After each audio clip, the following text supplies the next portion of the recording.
उम्मत में से एक गिरोह, एक फौज युकातिलूना अला अबवाब बैतुल मुक़द्दस, क़यामत तक की कोई सदी या कोई साल ऐसा नहीं गुजरेगा जब बैतुल मुक़द्दस के दरवाजों पर, मस्जिद अक़सा के दरवाजों पर और उसके इर्द गिर्द माहौला जो एरिया है यानी फलस्तीन, उस पर क़यामत तक के लिए कोई ऐसा जमाना नहीं होगा कि जो जमाना तो हो और मेरे गुलाम बैतुल मुक़द्दस पर पहरा ना दे रहे हों और मेरे गुलाम बैतुल मुक़द्दस के दरवाजों पे खड़े होकर जिहाद ना कर रहे हों। फरमाया क़यामत आ जाएगी, मेरे गुलाम बैतुल मुक़द्दस का सौदा नहीं होने देंगे, जाने दे देंगे नस्ल दर नस्ल, मगर बैतुल मुक़द्दस से दस्तबरदार नहीं होंगे। तो आज का फलस्तीनी, छोटे छोटे बच्चे, बूढ़े, औरतें जो बेखतर होकर बम्बों से, धमाकों से, आग से, हर लिहाज से बेखतर होकर वहां पहरा दे रहे हैं, तो ये उनकी खुशकिस्मती है कि मेरे आका सल्लल्लाहु अलैहि वसल्लम ने उन्हें अपनी फौज में कबूल फरमाया है और ये उनके बरहक होने की दलील है। यानी इससे पता चला कि जो हाकिमाने वक्त यहूदो नसारा की गोद में बैठे हैं वो पसंद नहीं अल्लाह को, वो धुतकारे हुए हैं, और ये जो नहत्ते होकर भी वहां पर ईंटों के साथ, पत्थरों के साथ, छोटे छोटे रोड़े लेकर बादल के साथ लड़ रहे हैं, जिहाद कर रहे हैं, सरकार ने इनको उस वक्त देख लिया था और फरमाया क़यामत तक मेरी उम्मत का एक लश्कर बैतुल मुक़द्दस और उसके इर्द गिर्द इलाकों पे हक की अज़ानें देता रहेगा। साथ ये इरशाद फरमाया ला यदुर्रुहुम खिज़लानु मन खज़लहुम, ला यदुर्रुहुम, उन्हें दुश्मनों की दुश्मनी नुकसान नहीं पहुंचा सकेगी। खिज़लान का मतलब होता रुसवाई। ला यदुर्रुहुम खिज़लानु मन खज़लहुम, कुफर जितना भी इकट्ठा होके आ गया, उनको दुश्मनों की दुश्मनी कभी रुसवाई नहीं दे सकती। ज़ाहिरीन अलल हक़ इला अन तक़ूम अस्साअह, क़यामत आ जाएगी लेकिन ये कभी भी हक का परचम नहीं छोड़ेंगे और हक का झंडा बुलंद करके रखेंगे। उधर कुरान से दो आयात मैंने पढ़ी, उनमें उतना जो अल्लाह का फरमान है, उतना हम लौटेंगे, हम बदला लेंगे, हम इनको मारेंगे। तो रब्बे जुल जलाल ने दस्ते कुदरत की नियाबत फलस्तीनियों को दी, या जो भी उम्मत मुस्लिमा का मुजाहिद वहां जाकर जिहाद करे, कि उसके लड़ने को रब ने अपने अमल से ताबीर किया और फिर फरमाया ला यबअसन्ना अलैहिम, अल्लाह उन पर मुसल्लत करेगा मन युसूमुहुम सूअल अज़ाब, जो उन्हें ला यबअसन्ना अलैहिम इला यौमिल क़ियामा मन युसूमुहुम सूअल अज़ाब।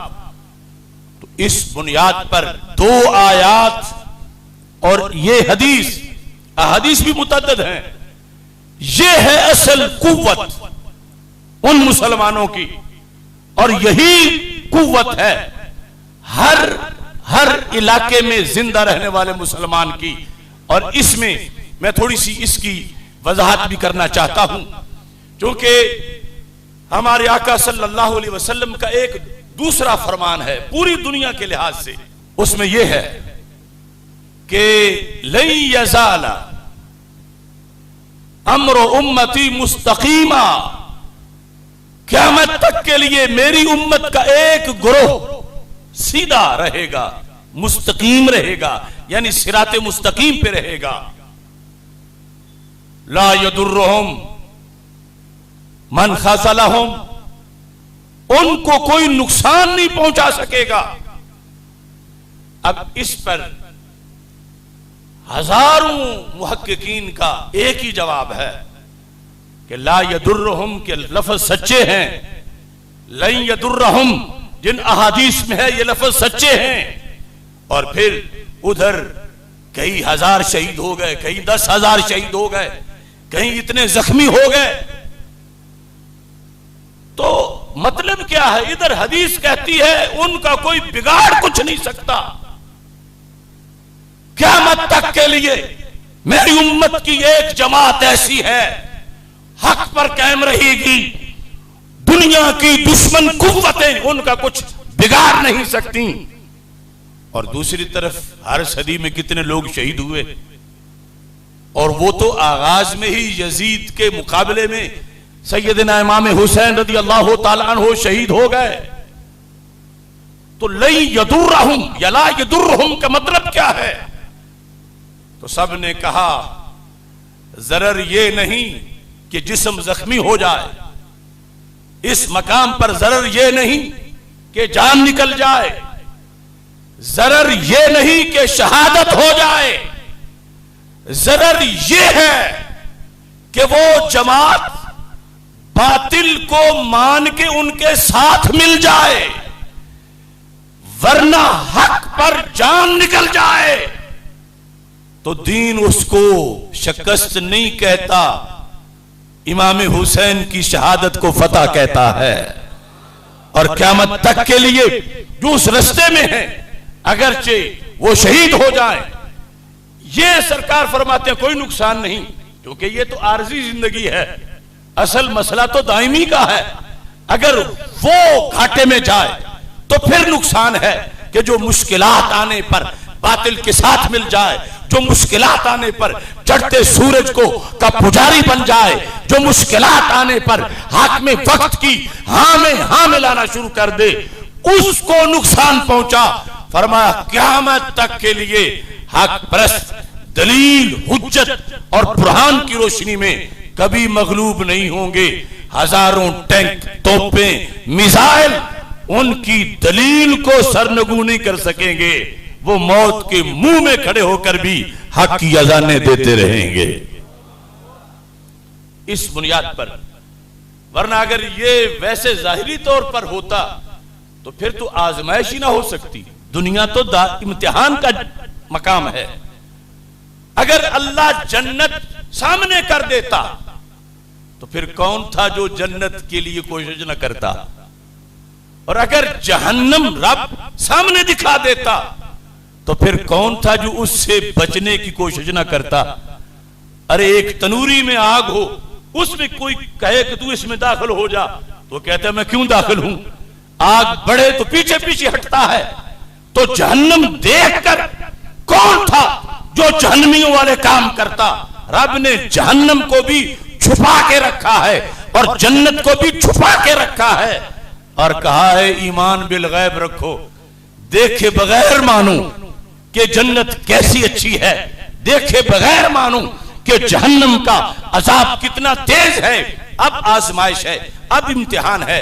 अगर हक वालों को कभी कोई नुकसान ही ना पहुंचता, जख्मी ना होते, शहादत ही ना होती, तो फिर तो सारे की हक वालों के साथ आ मिलता कि दूसरी तरफ क्या जाना है, दुनियावी सारे मफादात को यहां मिल रहे हैं, इधर ही हम आ जाते हैं। तो खालिक़े कायनात जल्ला जलालहू ने वो आजमाइश रखी इस दुनिया के अंदर, और उस आजमाइश में जाहिरी तौर पर तो नुकसान आ जाता है, लेकिन जो हक का साथ देता है वो दुनिया से कभी मिट नहीं सकता, उसके दुश्मन हमेशा के लिए मिट जाते हैं।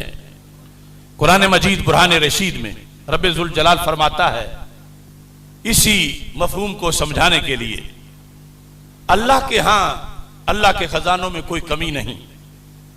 अगर अल्लाह सारे लोगों के घर सोने के दे दे, सीढ़ियां उनकी सोने की हों, सारे ईमान वालों की, तो रब में क्या कमी है। अल्लाह ने तो कुन कहना था तो सारी जमीन सोना उसका हुक्म मानता है, फौरन जमीन में हर तरफ मकानात बन जाते सोने के। या उधर कुफ्फार के लिहाज से रब चाहता तो उनके बन जाते। जिस तरह के दुनियावी तौर पर अल्लाह ताला ने ये आजमाइश रखी है, फलम्मा नसू मा ज़ुक्किरू बिही फतहना अलैहिम अब्वाब कुल्लि शै। फरमा जब कुछ लोग हमारा पढ़ाया हुआ सबक भूल गए तो हमने उनके लिए हर शय के दरवाजे खोल दिए। हालांकि सबक भूले हैं तो अल्लाह की तरफ से जो कुछ मिलता है कभी तो इसलिए कि बंदा